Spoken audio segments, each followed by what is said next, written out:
What's up, everyone? We are live, and yeah, I'm being a little bit more quiet because it is midnight over here on the East Coast for a special real review of Masters of the Universe Revelation Part 1, folks. We got the first 5 episodes of Mo2 Revelations today, and I just want to say it was a pure treat. Yeah. Yes, Matt, it was. Thanks for having us. Sorry about that. I got the kids watching Space Jam right now. Matt's favorite movie. Not my favorite movie. Colin likes the movie too, so So weird how I like the movie. And I was with my 16-year-old brother today, and he was like, "That piece of shit." Yeah, the kids are watching it right now, so I'll have to mute my mic in and out. What's Thank up, you, Buck? Buck. How you doing, buddy? good vibes going your way, sir. Good vibes. Yo, this show was sick. Suge, I'm so happy that somebody else was like, "Are we gonna watch Mo2?" And from somebody who grew up watching the Cartoon Network remake, and then played with my dad's toys that he still had from when he was a kid, this really hit the spot. So I watched from when it was the Golden Book VCR set. Oh wow. That's old school. Like that, it was even a cartoon. It looked like one of those books, and it was like slow mo, like all not slow mo. It was just weird. I forgot. Because that's what it was. It was like a remake of the comics that they released with the toys, right? So they would take the comics from the toys and then essentially make like a fancy version of a flip book that you would like spin real fast. Yeah, it was truly amazing stuff to sell some toys.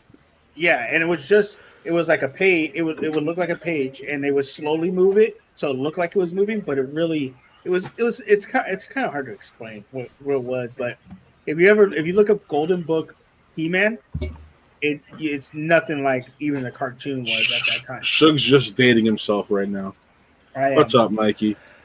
Well, I mean, I think the one thing that got me super excited for the show, obviously, is my love for the man, the myth, the legend, Mr. Kevin Smith, and his excitement for this was just one of those things that was palpable through the internet. Yes. You could tell that it was something that he genuinely gave all the fucks about. Like this dude could have been making the remake of Thundercats, and it would have slapped. Right. I would have been there for it either way. Like, thunder, like, either way, I'm here for it. And he somehow found a way to take the essence of a show and the essence of a property and not only redefine it, but, like, expand its broad scope of appeal to where, like, I had no interest in watching the She-Ra show. I knew exactly who She-Ra was. But I just saw the animation, didn't really play to me. What's up, Briefism? What's up? Both are great. It's just so weird to see so many people having this, like, vastly different experience. And I'm just happy that, like, the 3 of us are here to be like, no, this thing slaps. Because not just that it works, but that the people behind it truly believe in the stuff that they're making. Exactly. And I think that's so important. Exactly. No, and that was what, like, I had to deal with you guys going off in the group chat. I'm like, I haven't even got a chance to watch this yet, man. And as soon as I got the chance, sat down, watched it. Even Jen got sucked into it. So I was just like, all right, we Gucci. This is all I need. So. Yeah, for sure. I mean, and look, I watched the original He-Man, like I just said. I love He-Man's one of my favorite cartoons. Thundercats, Voltron was one of my other ones. And so, like, when I heard they were remaking it, I was super excited. And the fact that Kevin Smith and who they got as voice actors, like, you got Kevin Conroy, who was the original Batman the Animated Series, Mark Hamill, But then not only that, you had other great, people in it. You got Chris Wood, Tiffany Smith. Rippy Newman, Justin Long, Dennis Haybert, Haybert, yeah, Sarah Michelle Gellar, Buffy the Vampire Slayer herself, Phil Lamar, so I was super excited about this. this cartoon, and let me tell you, when you start watching the first episode, dude, it takes you on a roller coaster of emotions. And yeah, I get people are like complaining about every little thing, but like it literally just did so many like. Thank you, Reefism. I was just about to say things. Lena Headey. Yeah, Lena Headey. Here's I will make that one complaint that what people were making. Her voice doesn't go with Evil Lynn. When I think of Evil Lynn, I think of Cruella DeVille voice. That's who I think of. Well, Cruella DeVille to me is just a bad British bitch. So Lena Headey does classify as bad British bitch. Well, did it work for me? I didn't really care. Was it not Cersei enough? Was she trying to not tread on Cersei territory, and you wanted her to be a bit more? I think it just sounded like she wasn't as evil, and she was being like nice and everything. You wanted her to be more evil in episode 1 and 2, but maybe you were cool by episode 5 and 6, where she ended up. Yeah. I was fine. And then she makes that turn. God, motherfucker. Or does she? Yeah, we don't know. And see, that's the thing that's so annoying. People are complaining. You only got half the season. You still have a whole other half. Relax. I love human beings. They're so quick to just jump all over it. At the end of it, then make your decision. You got 6 episodes, and all people were doing were shitting on it. Oh, Kevin Smith lied. What did he lie about? Literally, did you see that YouTube video? Dude, I watched like 10 YouTube videos today. Oh my god, these people are ridiculous. He lied. He told us it was about He-Man. It's called Masters of the Universe. It's never been called He-Man. It's never once been called He-Man. It's like, what are you talking about? And then this guy was putting screenshots up of what Kevin said, where Kevin's like, it's about He-Man being important. It is. You literally see what He-Man means to Eternia. You literally see what and we'll start with episode 1 and what happens, but you literally see what happens when there's no He-Man around. Eternia starts to fall. And it's like I actually only watched a little bit. Never watched it, not even gonna lie. I watched a little bit. If you enjoyed this, Suge, then that Voltron is so far up your alley, just in terms of, I believe the animation studio is the same animation studio that did Avatar: The Last Airbender and Legend of Korra. And so it is not just top-notch animation, but the storytelling that they really do. And what this show does as well is they take the story, and then they're like, well, what if we're telling the stories that you guys were playing with your toys? Like, you made your deeper story. Kevin took this with Mark Bernard and this whole slew of amazing writers, and we're like, what if we actually delved out this lore? How amazing is this lore of the champions? Like, it is so deep. And the lore, like, I couldn't believe what people were saying because it expanded upon the lore so much. Now, granted, there's obviously going to be a little bit of some issues. So, we don't know what the actual timeline of the 80s show, because there was people saying, well, they did some callbacks to the spiritual successor is the nicest thing. Kevin Smith has said it's a spiritual sequel because legally they can't make a direct sequel. Well, because if you like, I watched the last 5 episodes of the original series, and there's nothing that's like, yo, let's pick this story up. It's just a lot of the. Are you talking about the 80s? Are you talking about the 80s or the 2000s?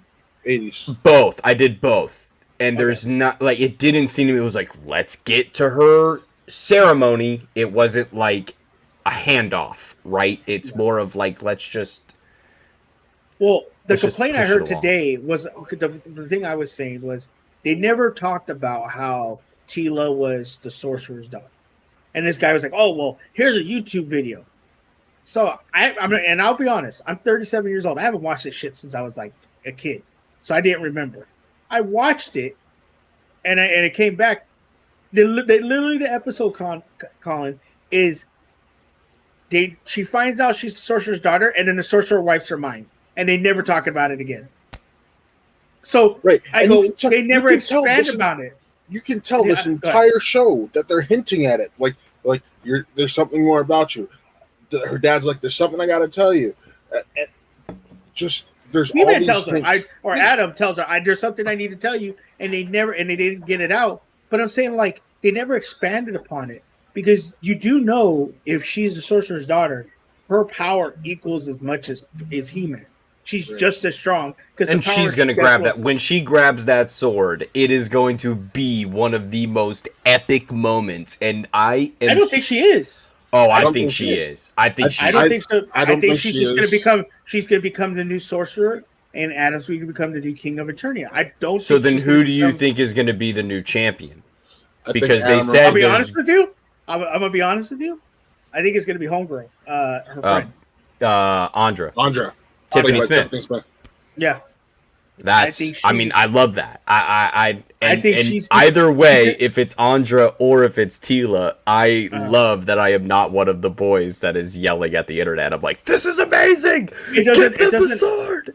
Yeah, it doesn't bother me if she became He-Man, but here's the thing though. That's true. Yeah, yes. Okay.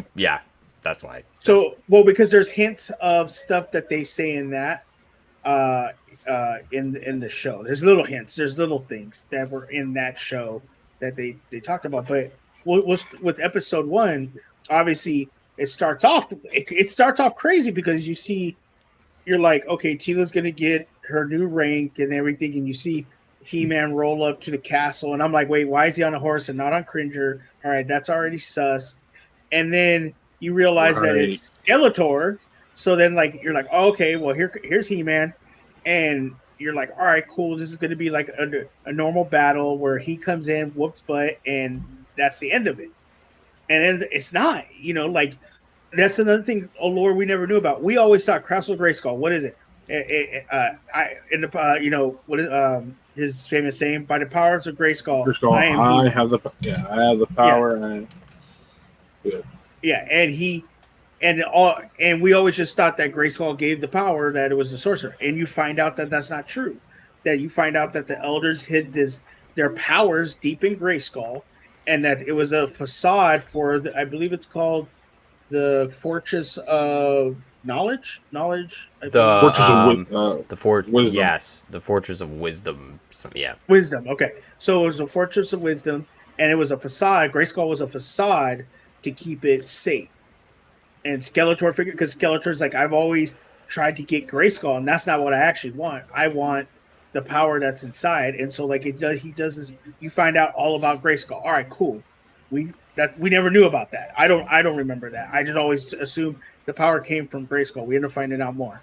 The great callback to King Grayskull in episode 5, where he says, well, they named it after me, but it's not much to look at. And then you look at it now when it's there, and it's like this beautiful crystal palace that if it was really letting go, was beautiful. He said, if you know a castle, they're not much to look at.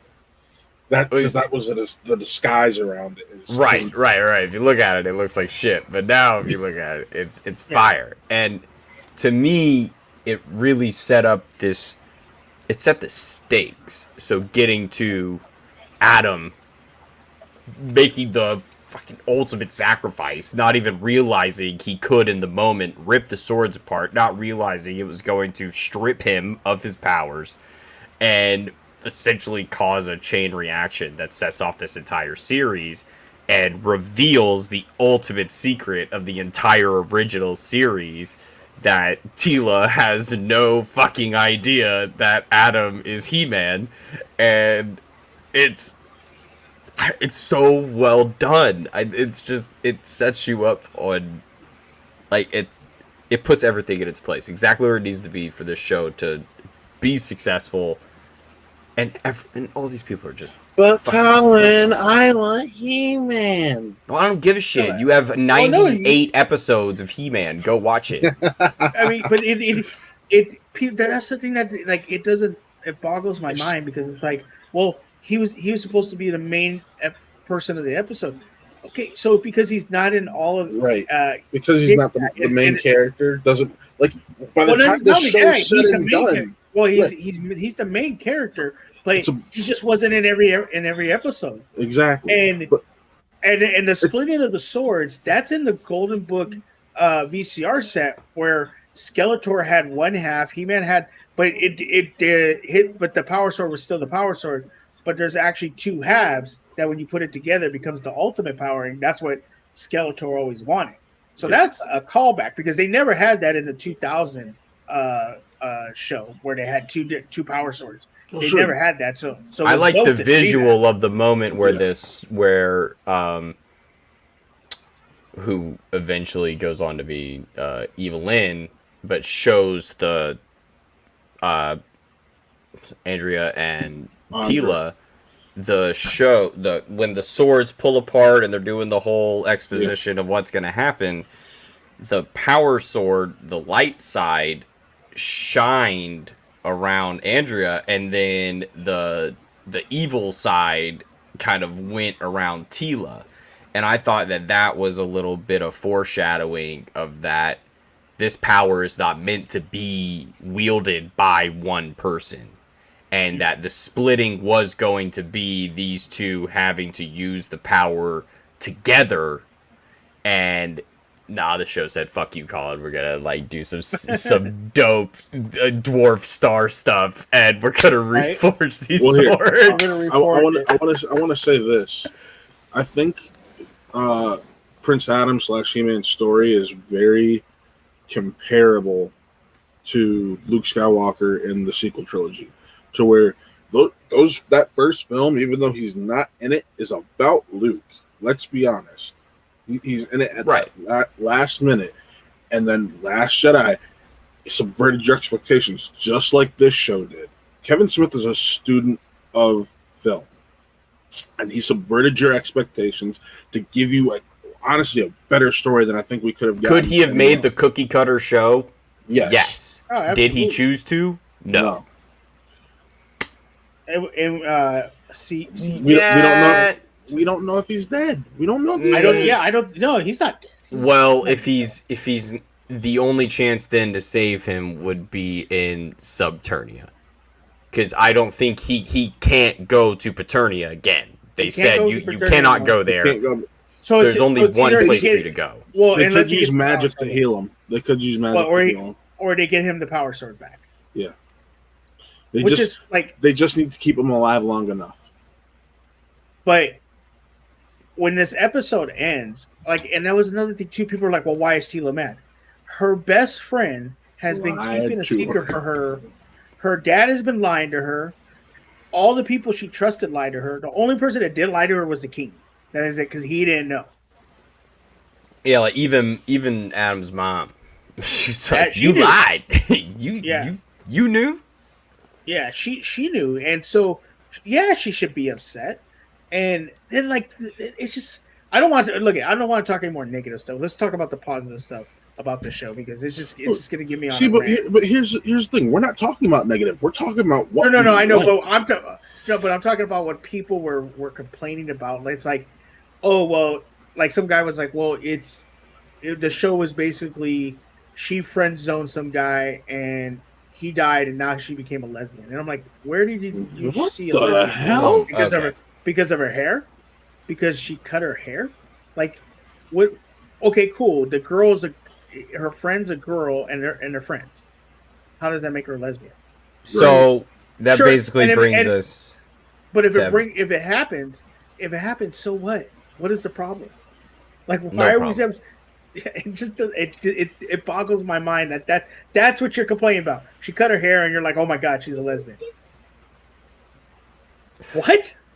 But Suge, I made my Tila and He-Man characters kiss. But basically episode 2 is, we see Tila and we get the whole basic plot of this part. 1 is that we need to retrieve the two halves of the Power Sword. One is in Paternia, one is in Subternia. We get a little bit of Stinkor in this, played by Jason Mewes at episode 2. Fantastic little. You even get a scene of the new evil in Eternia. They talk about a little bit this techno this techno thing. They show a little bit of it. Triclops. Yep, Triclops. Yeah, Triclops. But I'm saying you now know there's a new evil in Eternia. Oh, the Master Motherboard. Yeah, the Master Motherboard, and it's like, all right, that's kind of dope. Yeah. Women, they always find out. I love Right. the dad and like what can we Dad's talk like, about? what? Hold on. The shot he gave at Adam beforehand, he's like, it's like that's a look of pride. I hope I can give you one of those one day. I was just like, Damn. Yeah, he didn't know. He didn't know that Adam was, and that's the thing. Tila didn't know. Tila is like sitting here like, oh, every time we go into battle, you take off.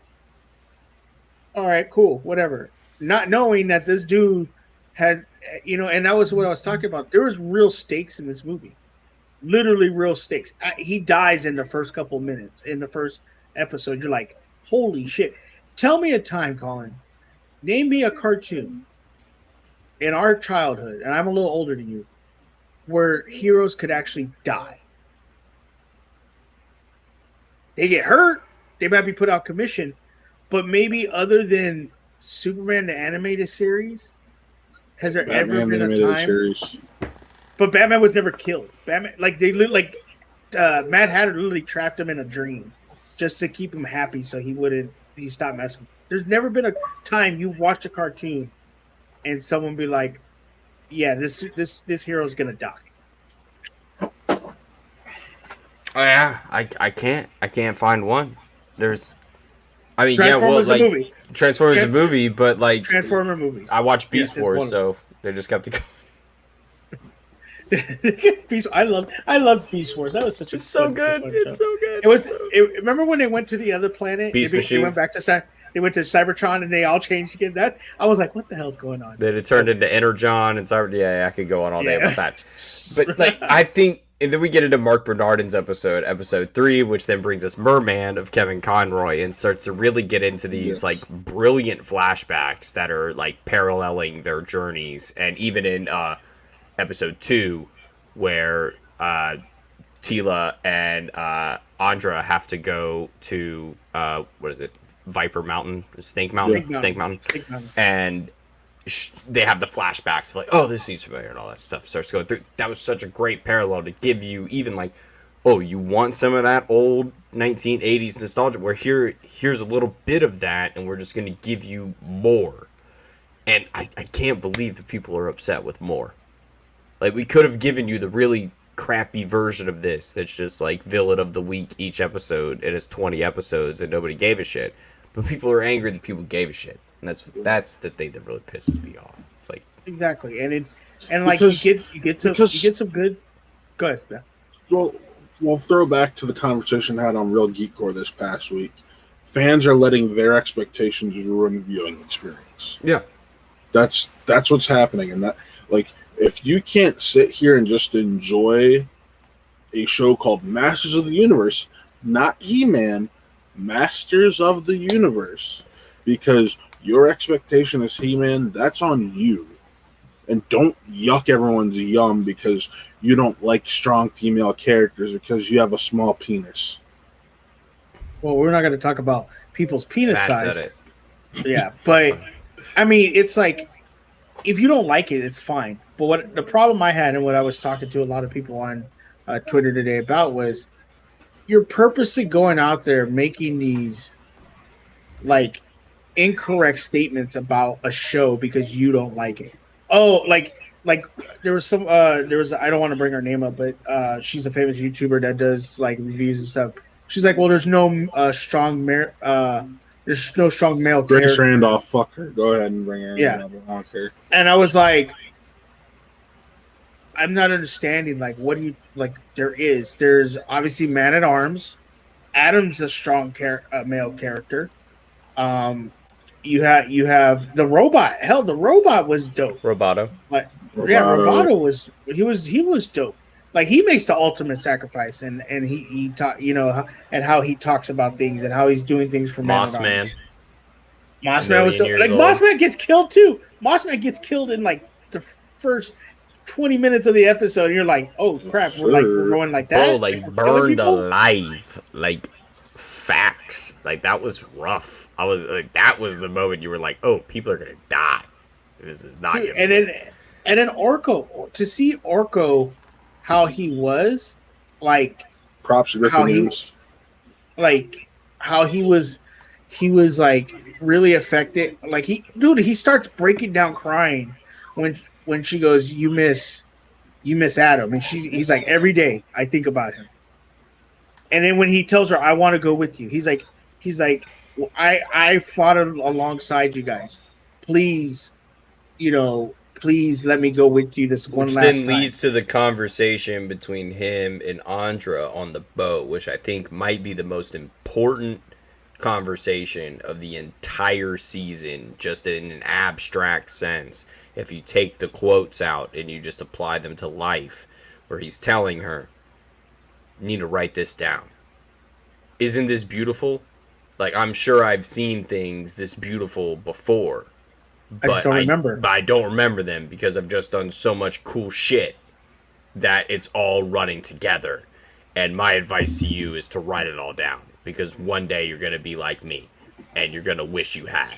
And I just thought that was like, holy shit. That was like, whoa, are we all watching the same show right now? Like, it just like took a left turn.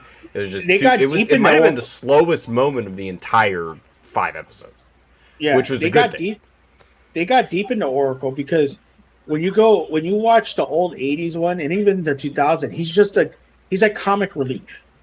And this one you felt for him, and then you took his you take him very seriously, because he's like, every day I miss Adam and it hurts me.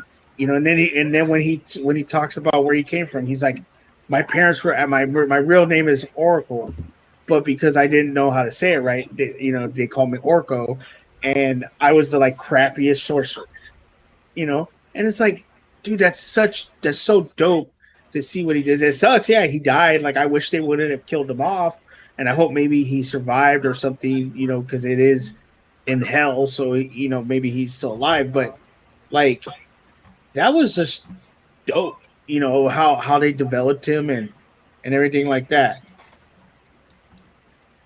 And so, like, sorry, I'm getting like 20 million messages on me all of a sudden.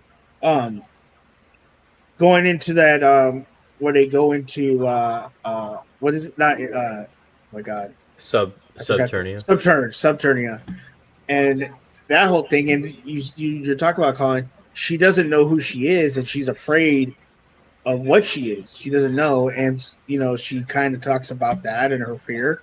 And then she says, "Look, I have control over my fear, and so I'm not gonna let it. I'm not gonna let it control me." What was so wrong about that? Somebody controlling their fear, like, that was awesome. Also, shout out to Tony Todd, who was Scareglow. That was not Mark Hamill in Subternia. That was Tony Todd. Shout out to Candyman coming on and doing his thing. I thought that was dope. Oh man, It was so cool. It was like I was sitting there by myself. Like, what did you guys think about Skeletor? I wanted. It was perfect. I wanted slightly more of him, but I understood why we didn't get more, so I wasn't too upset. Because I liked it. I'm talking about how he, like, people were saying, like, he was, like, to me, he legitimately seemed like the most evil version of, like other versions of Skeletors have been like kind of like almost like goofy. You got that in the first 5 minutes, and then they said, all right, we're done with that. The second that the sorceress blasts him, and he goes, wow, and he falls back and does the whole, like, Skeletor being jokey thing, and then the rest of it is, no, I'm not here to fuck around. Like, I'm really here to get this job done. Yeah. Exactly. And, like, he gets it done, and, like, he really, like, just, I liked it. I liked the way he was portrayed. Like, he's, like, literally, this is the, like, most evilest person ever, and he's here to destroy shit. And so I like the way he was portrayed. The what's the other place called? Paternia. I just want to call him Heaven and Hell. That's fine. They called him Heaven and Hell. They called it Heaven and Hell too. Yeah. You're good. But in the Heaven part, it was dope to see all these different versions of He-Man. And then they talk about, they're like, when you come here, you get to choose what you manifest as. And Adam's the only one. Yeah, and Adam was the only one that kept that form. And it was like, it made sense because Adam the power of He-Man never made Adam who he was. Adam made He-Man who he was. Right. Whereas everybody else, the power made them He-Man. You know what I'm saying? Yes. Like, and even though those were great champions and everything, they all depended on that power, whereas Adam didn't. And that's why, even like I said, he became the ultimate good guy, because he's still a teenager, 18, 19 maybe, in a man's body, and he made like the ultimate sacrifice to sacrifice himself to save everybody. Like, that would be hard to do as a teenager, let alone an adult. Right. And he did it without remorse. And so when you see him in heaven, you're like, oh, okay. And then I didn't think they were going to bring him back. I thought it was good. They were going to get to where they were going to come back, and they were going to tell him, no, you can't go back. You died. And everyone was going to be like, oh, okay. No, he ends up be able to come back. Now, the last for episode, how long we don't know. The last episode was when he starts to do, by the power of Grayskull, you're like, okay, cool. Everything's going to go back to normal now. And then all of a sudden, Skeletor had hit himself in her staff. He comes out and just shanks at him. And where they shank him, you can tell he's not going to die, because it's in the side. It goes through, but it's in the side. Maybe his lungs pierced. Maybe he has some lung pierced. Damn right, Joe. Yeah, exactly. Would have been so easy to just be like, no, I'm good. Yeah, he could have been like, nah, I'm good. Or he could have been like, whatever. He was like, oh, no, I got to go back. Especially after Mr. State Farm was like, there'll be more champions. He's like, there's going to be more than you. Like, he's like, who's going to wield the power of Grayskull? Like, motherfucker, we all did. It wasn't always you. Like, they're looking at him like, dumbass. Like, we all did this. And we all died.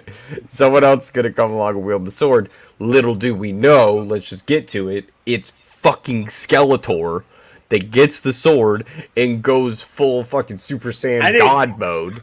Did not see that coming. I did not see that coming. I thought it was going to be Tila. I thought it was going to be Tila picking up the sword.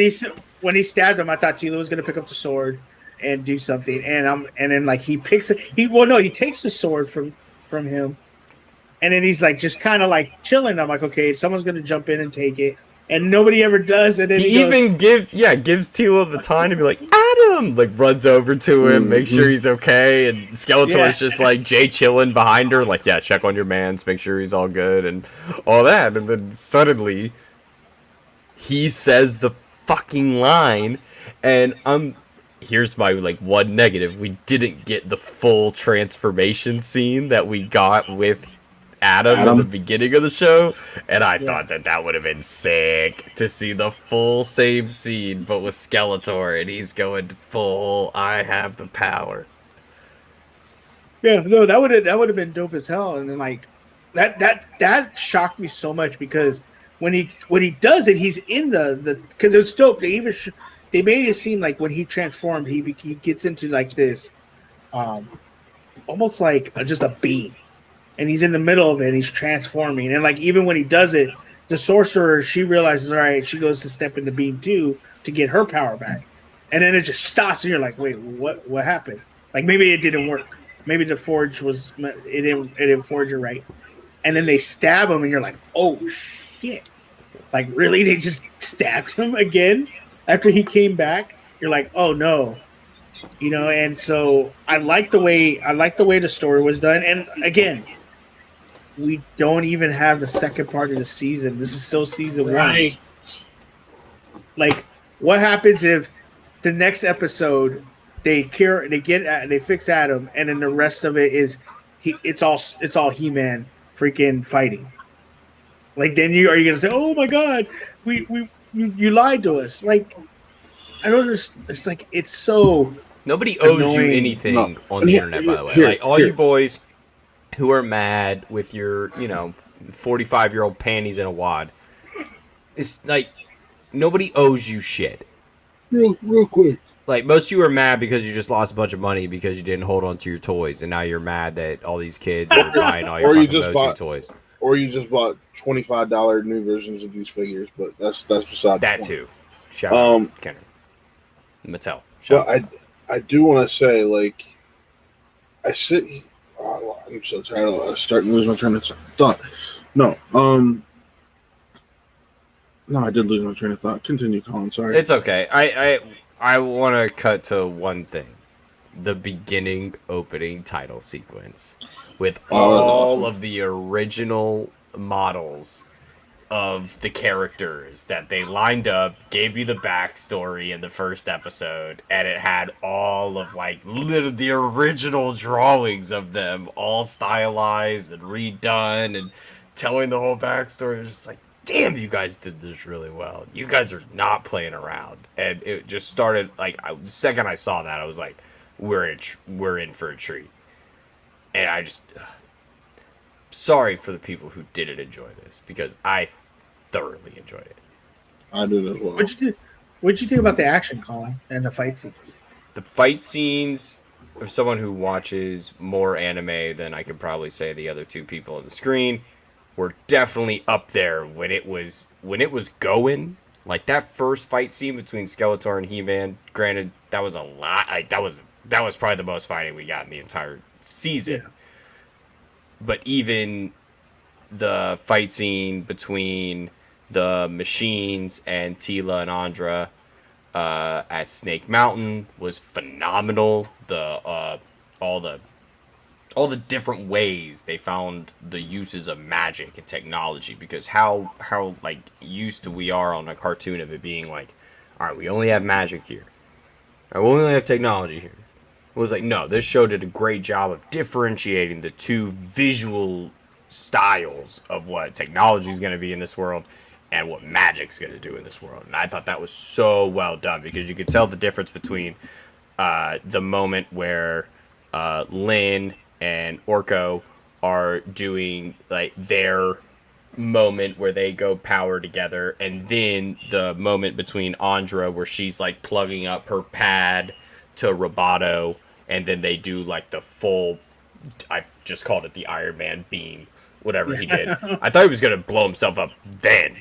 I thought that was like a randomly ultimate sacrifice. Yeah. Exactly. I thought he was going to kill himself then. I thought we were getting like the most silently awesome sacrifice in a cartoon. I was almost ready for it. I was like, oh no, yeah, kill him.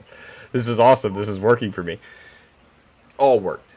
And the scale of each fight worked, the way that they were able to make each one feel unique. You never felt like you were watching the same thing over and over again. Right. Yeah. It wasn't like people were doing the same fight moves over and over again. Like Tila even had like different uses of the weapon. Like her weapon was like awesome. Swiss Army knife, basically. A sword and a grappling hook and a shovel and all a staff. Like, yeah, oh my God, it was amazing. Yeah, it was dope. I'll tell you my favorite part of the whole show that got me hyped, other than like certain, it was when they reforged the sword. Mm-hmm. When he starts doing it, and then he takes the swords, and one's the purple dark and the other one's gold, and he's like, yeah, for that moment, core overheating. Yeah, it was just dope. You know, I do love how it's like he got to enjoy its beauty for a minute, and then there was a spark, and he's like, "Uh-oh, bam!" Just different versions of He-Man, Thunder Punch He-Man. That would be dope. Dude, more toys. Burn his ass alive. But now he's the Heavenly Forest, so it all kind of works out.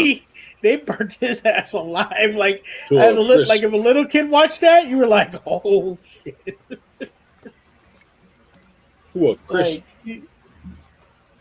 Man, this was just so much fun to watch, and just such a good like Friday thing to enjoy, that I am like so excited for season 2. So I guess part 2. So I guess we can just like wrap on like Suge, like what are your expectations for part 2 based on this, like based on what we're given, and do you feel like we're gonna be subverted even more?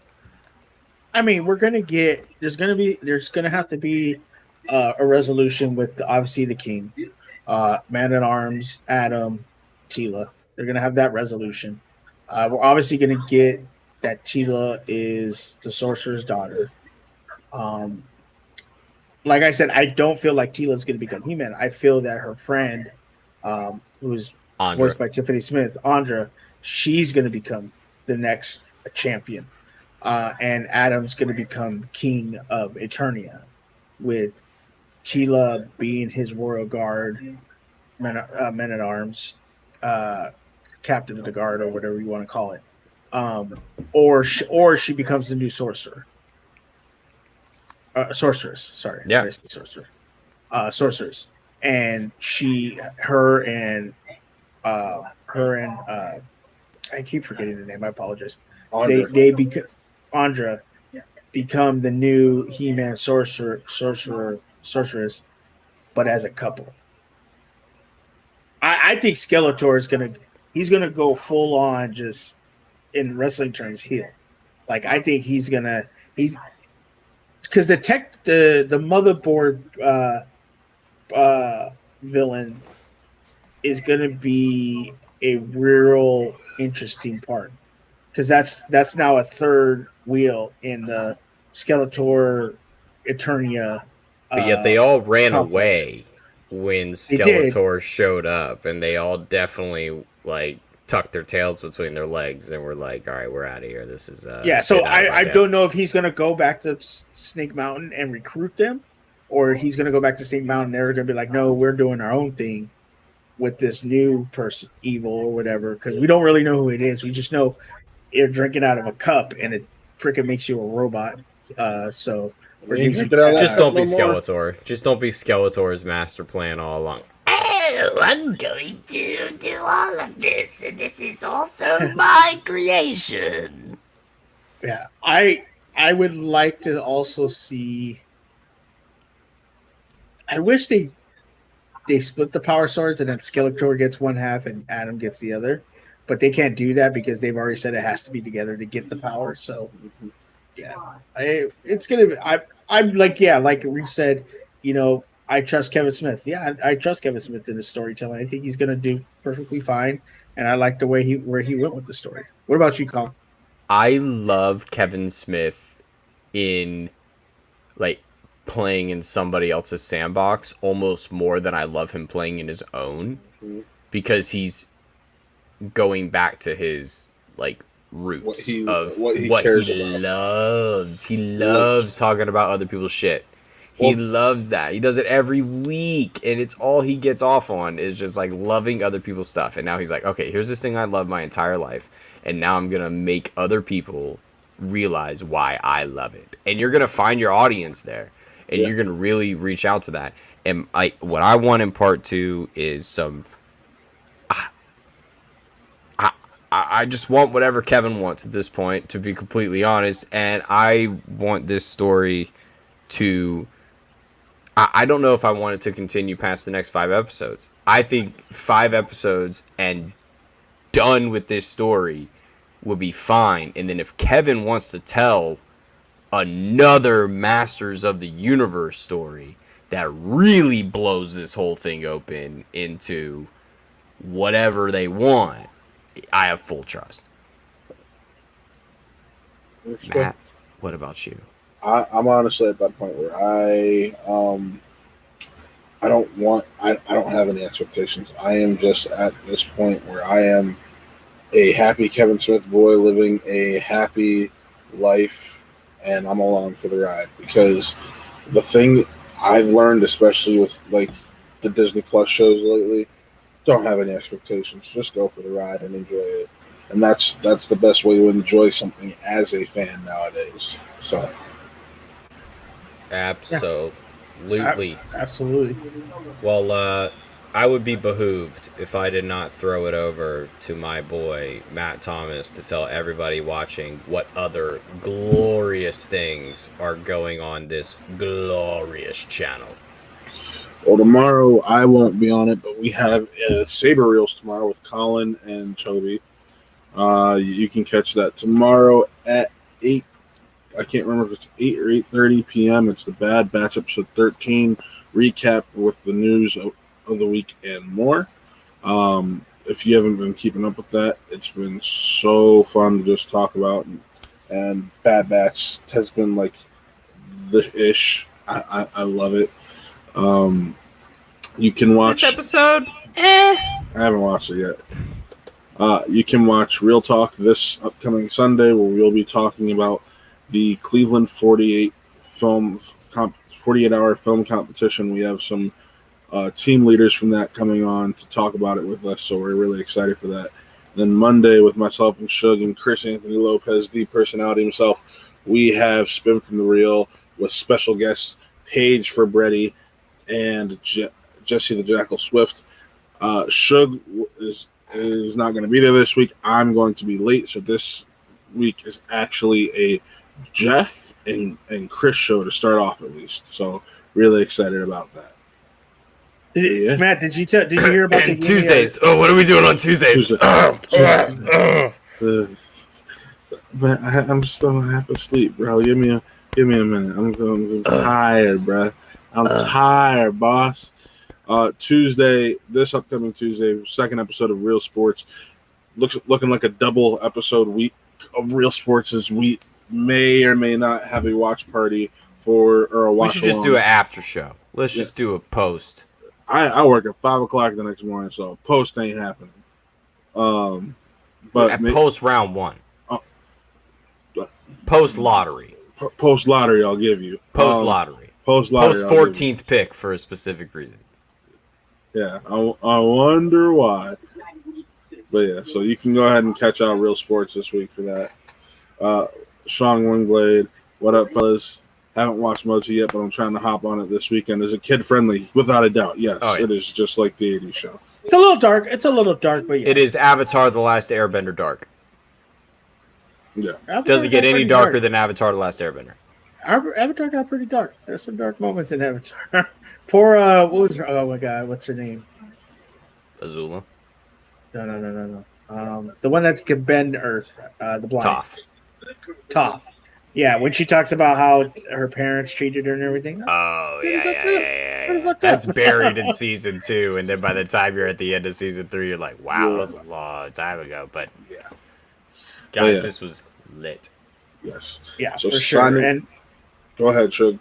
Oh no, I was just gonna say sorry we're doing it so late. We have, obviously some of us have work, some of us just got home. Matt was busy with other things, so he was asleep. That's what we call it now. But yeah, but we're gonna when the new episodes come out, we'll try to do another review. Make sure to follow everybody on here. Make sure to follow WAT-Reel Entertainment. We're doing a collision after show on Show Me the Real, Show Me the Real on the Show Me the Money channel. It's gonna be dope. We're super excited about it, and we're gonna have some fun guests. Have some good stuff lined up for you. Yeah. So, sorry about that, Matt. Go ahead. We're signing off. This is the WAT crew, and this is another Who Are They Real review.